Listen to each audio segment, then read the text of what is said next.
Big Ten teams landed some of the biggest prizes in the postseason pre-spring transfer portal period, but which of those prizes could make the biggest impact on the field this fall? From LA to Piscataway, all Big Ten all year long. This is Big Ten 10. Transfer portal additions. They can take your average team to a good team. They can make your good team into a great team.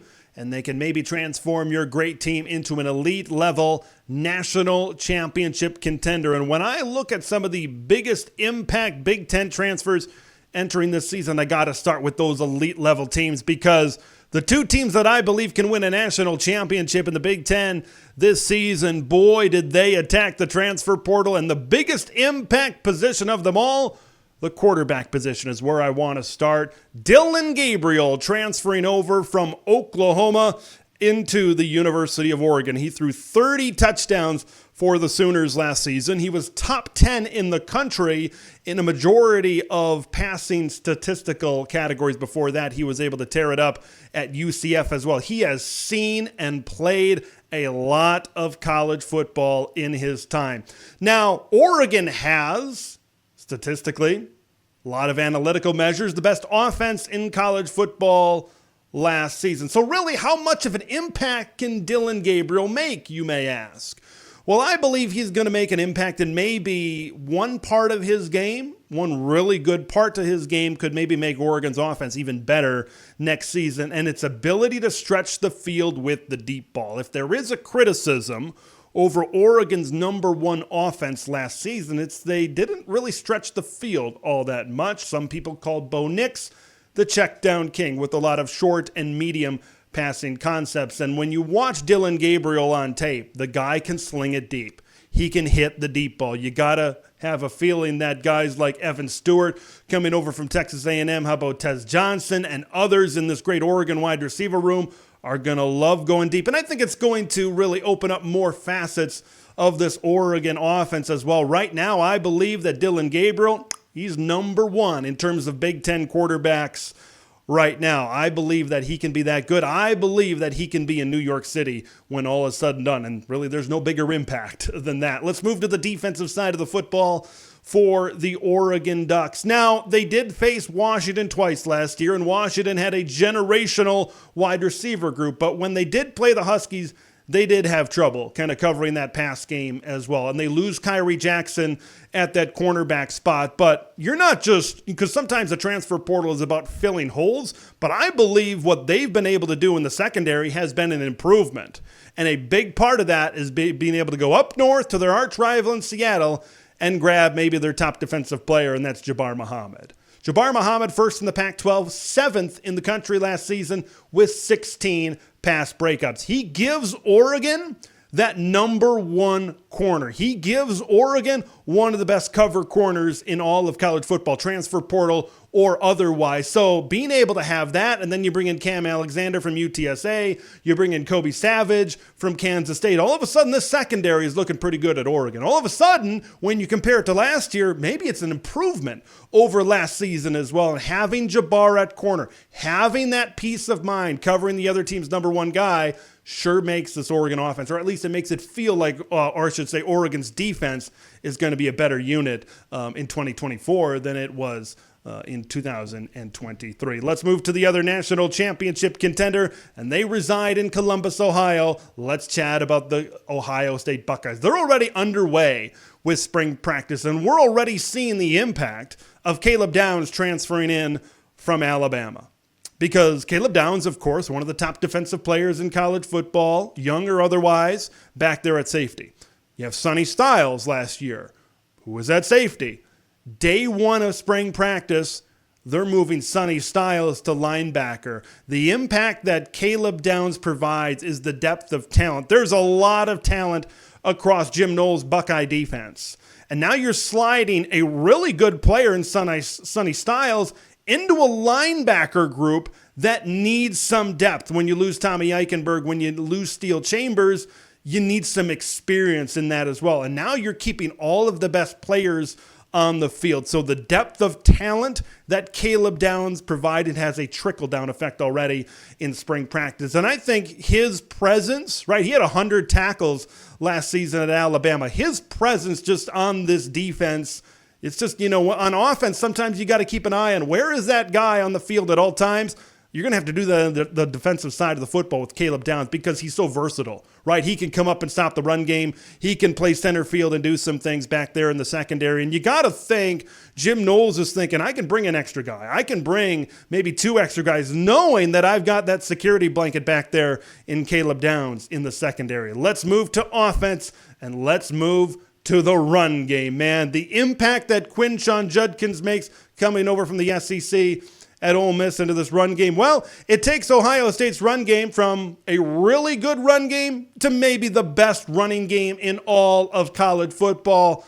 Pick your poison, man. Like, there's a chance this is going to be the best run game in all of college football, and there's a chance they might not have a 1,000-yard rusher, right? You might see Judkins rush for 800. You might see Henderson rush for 800. You might see Will Howard rush for 300 to 400 as well, and then you kind of sprinkle in some of the other backs as well. Oh, and you got Chip Kelly coordinating it all. And when Chip Kelly has talent in the backfield, he can really scheme up some big-time, big impact run offenses and run plays as well. It's going to be so fun to see these guys go to work. This is everything coming together. This is, I'm not even going to say I think this is the best run game in all of college football. That's what Quinshon Judkins really brings to this Ohio State team, right? This is an Ohio State team that's maybe used to throwing around a little bit more.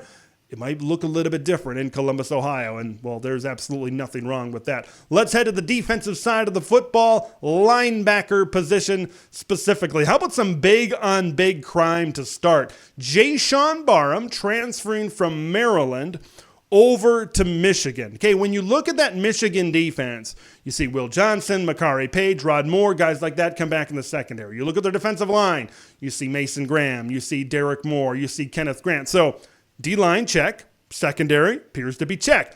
Linebacker. They were decimated at the linebacker position by the NFL draft.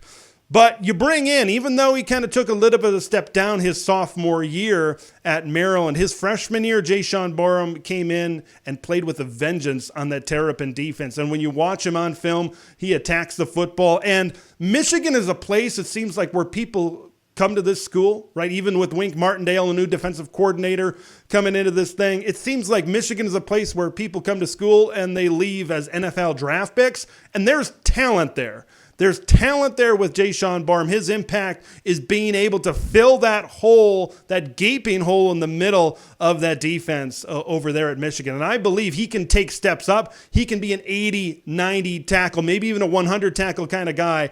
I believe he's got that talent and working around everything else that he has at Michigan is definitely in good hands. Let's move over to Jaheim Thomas, coming over from Arkansas into this Wisconsin defense as well. He was the leading tackler on an SEC defense last year. 90 tackles on this Arkansas Hogs defense a year ago. But I think the thing that Wisconsin fans should be most excited about Jaheim Thomas, maybe other than his size, this guy's walking around at 6'4", 240 pounds. But another thing that Wisconsin fans should be very excited about is that he is very familiar with this scheme, because from 2020 to 2022, he was at Cincinnati, where Luke Fickell was, or Mike Tressel was, where they were really developing great defensive players over there. He had 70 tackles in that Cincinnati defense in 2022. So he knows, I think, what to expect within this defense, and I think they can really move him around to a lot of different spots. You see him bull rush. You see him come up and play the run really well. And Wisconsin, they feel pretty good about their secondary with Hunter Wohler, Ricardo Holman, and others back there. Defensive line, they're feeling all right, but they needed something at linebacker. You lose Muma Jongmeta. Jordan Turner ends up transferring over to Michigan State. Your depth wasn't there. But Wisconsin has attacked the transfer portal at the linebacker position. Jaheim Thomas is the best of them all, right? They got Tackett Curtis from USC. They got John Pius from William & Mary at the FCS.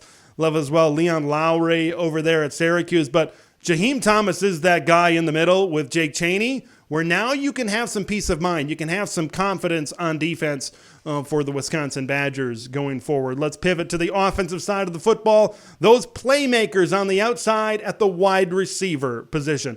When I look at Julian Fleming transferring to Penn State, when I look at Isaiah Neyor transferring to Nebraska, I see pretty similar things. I see two guys that can help these offense stretch the field. And Nebraska and Penn State are two teams that need to stretch the field a lot more. I know James Franklin kind of poked fun at it last year, but now with Andy Kotelnicki coming into this team to coordinate this offense, I believe Julian Fleming is that type of guy. Look, there's no shame sitting behind guys like Emeka Egbuka and Marvin Harrison Jr. at Ohio State. Okay, and that Penn State really needed to attack the wide receiver position. They really needed to get better out there. Julian Fleming is a start for them to really improve this offense. And then when you look at Nebraska and Isaiah Neyor as well, Dylan Raiola, true freshman within this team.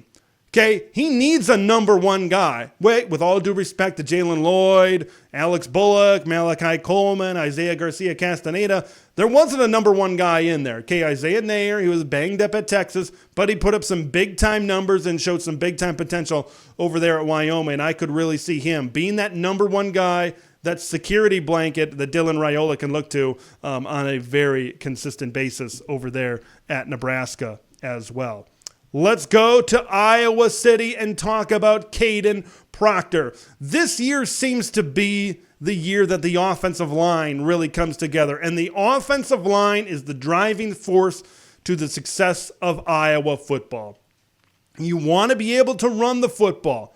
No question about that. You need to be able to protect Cade McNamara. Right, he wasn't the most mobile guy in the world coming into last season. And now he's coming off of an injury. That tackle spot that Kaden Proctor possesses is so huge. That first year at Alabama, I believe he's got that maybe learning curve out of the way. Now you bring him back home into the Big Ten, along with a lot of other homegrown beef on that Iowa offensive line. He's the part, what his impact is I think he's the finishing piece to really making this Iowa offensive line a really, really good O-line. Does it take it from a good O-line to a great O-line? I believe Kaden Proctor has that type of impact. Last one that I'm going to talk about is a guy that you're going to hear me talk about him now, a month from now, 2 months from now, 3 months from now, because I'm that excited about him. Aiden Chiles coming in from Oregon State. He joins his head coach, Jonathan Smith, his offensive coordinator, Brian Lindgren, and that's what really excites me. A lot of times when you see a transfer come in, specifically at the quarterback position, got a new coordinator, got a new playbook, got a new system, kind of got to learn and try to put everything together. Aiden Chiles won't have that struggle, right? Because this is the same type of system that he will have played in at Oregon State. And I think it helps his coaching staff as well. It has some similar aspects to what you had before, and it makes things easier to adjust to because you know who you want at quarterback. You know that this is the guy that can really run this system as well. And when I look back at Aiden Chiles, boy, when you talk about an impact, okay, this is the best Michigan State talented quarterback that maybe we've seen since the days of like Connor Cook and Kirk Cousins. He brings so much to the table, right? Not just with his passing ability, but with his running ability as well. He's a weapon back there in the backfield for the Michigan State Spartans that all Sparty fans should be very excited about. At some point, I'm going to come out with my quarterback power rankings. Some people might be surprised where I put Aiden Chiles in all of this. Look, the team around him has to get better. I don't think there's any doubt about that. But when I see Aiden Chiles, I see a guy that everybody can feed off of. I see a guy that can make everybody around him better and that can make the offense better from day one. These are just a couple of guys. I could be talking here for 20 minutes, 30 minutes if I covered everybody. So these are not necessarily my top transfers, but these are guys that I believe can make some of the biggest impacts in the Big Ten from the transfer portal this season. Who'd I miss? Let me know in the comments below. I'm Big Ten Ted. We will see you in the next one. Thanks for watching Big Ten Ted, where it's all Big Ten all year long. Make sure to like the video to spread the word of Big Ten Ted to the masses, and subscribe to the channel for updates on Big Ten content that drops every day.